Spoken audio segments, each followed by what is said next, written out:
ஓம் come கணபதாய நமக. ஓம் நமச்சிவாய நமக. ஓம் நமோ நாராயணாய நமக. அனைவருக்கும் அன்பான வணக்கங்கள். நான் உங்கள் ராஜி.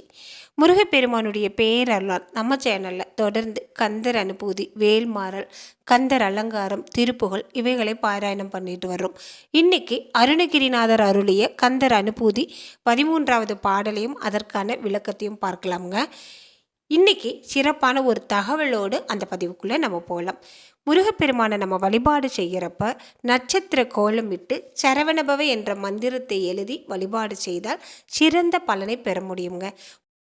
இறைவனை நாம் உணரணும் அப்படின்னா பக்தியோடு தான் உணர முடியும். பக்தி இல்லாமல் புத்தியோடு ஆராய்ச்சி செஞ்சு அறிவை கொண்டு நாம் இறைவனை உணரலாம் அப்படின்னு நினச்சிங்கன்னா நிச்சயமாக உணர முடியாது.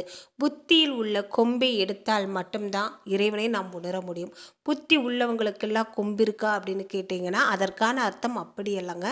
எல்லாமே நான் தான் செய்கிறேன், எல்லாமே என்னால் தான் நடக்குது, எல்லாம் எனக்கு தெரியும், என்னை மீறி எதுவும் நடக்காது அப்படிங்கிற எல்லாம் நான் அப்படின்ற ஆணவம் இருக்கும் வரை நம்மால் இறையை உணரவே முடியாது. எதுவுமே நான் செய்யலை, என்னை வழிநடத்தி கொண்டு போகுவது இறைவன் முருகப்பெருமான். அதாவது நம்ம எந்த தெய்வத்தை நம்புகிறோமோ அந்த தெய்வம் தான் நம்மளை வழிநடத்திட்டு போகுது. எனக்கும் மேலே ஒரு சக்தி இருக்குது, அந்த சக்தி தான் என்னை வழிநடத்திட்டு போகுது அப்படிங்கிற நம்பிக்கையோடு நாம் இறை வழிபாடு செய்கிறப்ப மட்டும்தான் இறையை நாம் உணர முடியும். நம்ம தான் எல்லாம் செய்கிறோம் அப்படிங்கிற ஆணவத்தோடு நம்ம இருந்தோம் அப்படின்னா இறை அப்படிங்கிறத நம்ம உணரவே முடியாதுங்க. அதைத்தான் அருணகிரிநாதர் இந்த பாடலில் அழகாக சொல்லியிருக்காங்க. பாடலையும் அதற்கான விளக்கத்தையும் பார்க்கலாமுங்க. இந்த 4 வரி கந்தர் அனுபூதி சொல்கிறதால நமக்கு என்னெல்லாம் கிடைக்கும் தெரியுங்களா? குருவுக்கெல்லாம் குருவாக விளங்கக்கூடிய முருகப்பெருமானே நமக்கு குருவாக வந்து நல்வழிப்படுத்துவார். பிறவாமை என்னும் பெரும் வரம் நமக்கு அருள்வார். ஞானத்தை அருள்வார், முக்தியை அருள்வார். முருகப்பெருமானுடைய கடை கண் பார்வை நம் மீது விழுந்தாலே அத்தனை சிறப்புகளும் கிடைக்கிறப்ப முருகப்பெருமான் நமக்கு குருவாக வந்தால் எத்தனை சிறப்புகள் கிடைக்குங்க. தினமும் ஒரு முறையாவது இந்த 4 வரி கந்தர் அனுபூதியை சொல்லி முருகப்பெருமானின் பேரருளை நாம் பெறலாம்ங்க. முருகன் தனிவேல் முனி நம் குரு என்று அருள் கொண்டு அறியார் அறியும் தரமோ உரு அன்றரு அன்றுளதன்றிலதன்று இருள் அன்று ஒளி அன்று என நின்றதுவோ.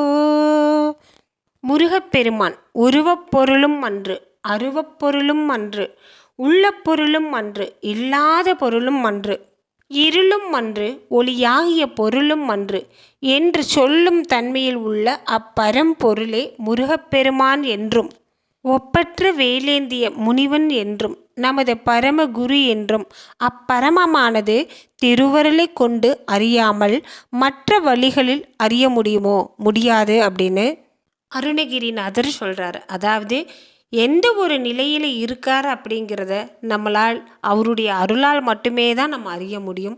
நம்மளுடைய அறிவால் நம்ம அவரை அறியவே முடியாது. முருகப்பெருமானிடம் சிறந்த பக்தியை செலுத்தினால் நிச்சயமாக முருகப்பெருமானை நாம் உணர முடியும் அப்படின்னு அருணகிரிநாதர் சொல்கிறாருங்க. இந்த பதிவு உங்களுக்கு பிடிச்சிருந்தா மறக்காமல் ஒரு லைக்கும் கமெண்ட்டும் கொடுங்க. உங்கள் நண்பர்களுக்கும் உறவினர்களுக்கும் ஷேர் பண்ணி விடுங்க. நம்ம சேனலை இன்றைக்கி தான் முதல் முறையாக பார்க்குறீங்க அப்படின்னா மறக்காமல் சப்ஸ்கிரைப் பண்ணிக்கோங்க. மீண்டும் அடுத்த பதிவில் பார்க்கலாம். நன்றி, வணக்கம்.